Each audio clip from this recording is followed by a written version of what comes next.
have your confidence with Christian Kirk.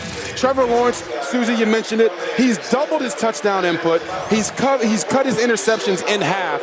And he's throwing the football at 2.45 seconds in the pocket, which is tied for second in the league right now. So he's getting the ball out. He's seeing the field so well. And I've seen him in pregame. He looks calm. Booger, we watched him walk into the game. Yeah. He looked real calm and steady, like he just came from Bible study. He's ready to roll. Well, and he's so different from last year. And I was talking to Coach Peterson, and I was wondering, how has he had so much success with Carson Wentz, Nick Foles, and now Trevor Lawrence?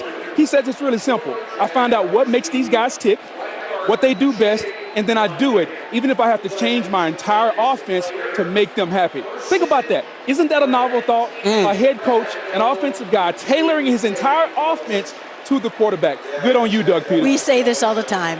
Coaching really matters. Yes. Great coaching really matters. Okay, so how's this Tennessee defense going to slow them down? What we do know is they got racked by injuries this season, but they were able to rest some of those big guys last week, and now, Boog, they're ready to roll. Well, if you go back to the last matchup, there were 0 sacks against Trevor Lawrence, so there's no wonder he had his best game of the season.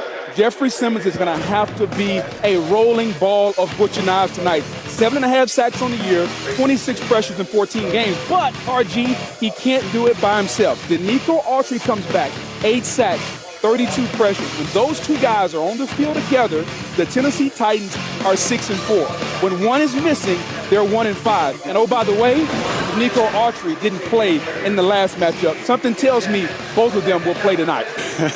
They put themselves in this position Yes. to get themselves out of it tonight with a win.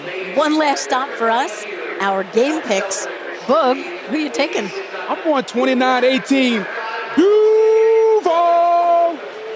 Yep, I am also going with the Jaguars. I just think that the pass rush, these guys have all been sitting out. They've been waiting on this game for Tennessee, but the Jags are hotter than fish grease right now. And Trevor Lawrence is playing with the long hair like, I don't care. I'm excited for Jags. As my man Book said, Duval!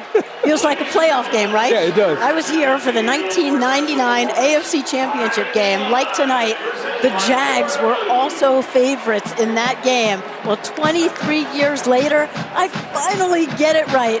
I'm taking the Jags as well. Well, look, we are all treated to a winner-take-all game tonight. But really this week, we all feel like winners. So let's keep it going as we hand you off to Troy, Joe, and Lisa.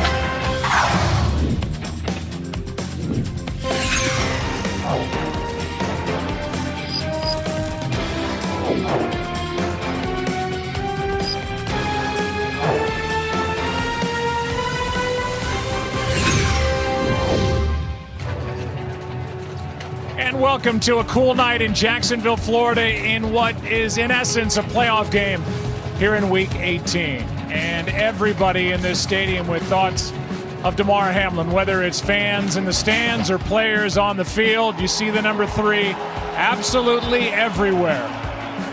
And you know he has to feel that watching this game in Cincinnati.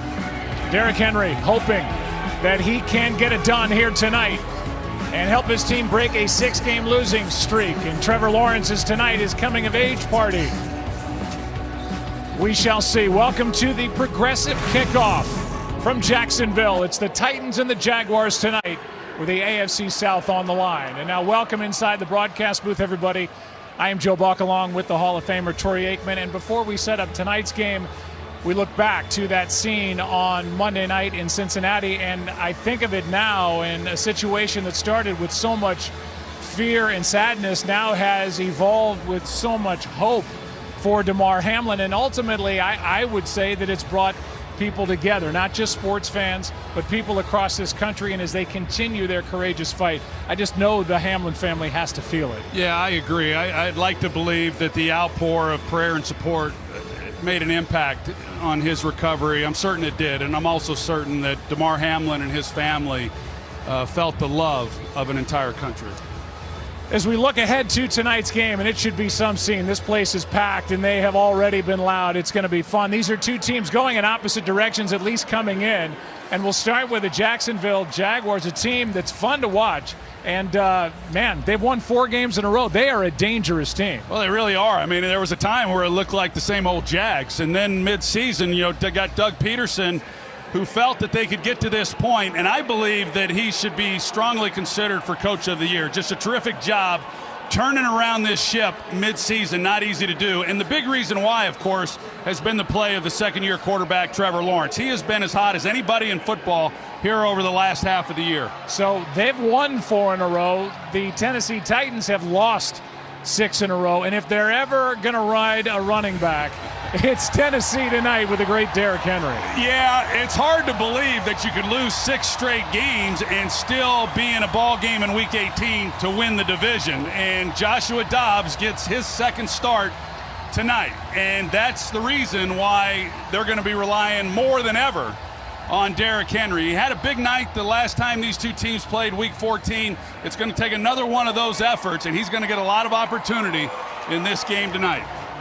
Well, just moments ago, we got to witness yet another special moment on an NFL playing field as these two teams fighting for the division tonight came together for a group prayer.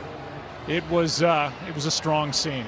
We're getting set for the Titans and the Jaguars with a special moment of support for Damar Hamlin coming up next here in Jacksonville.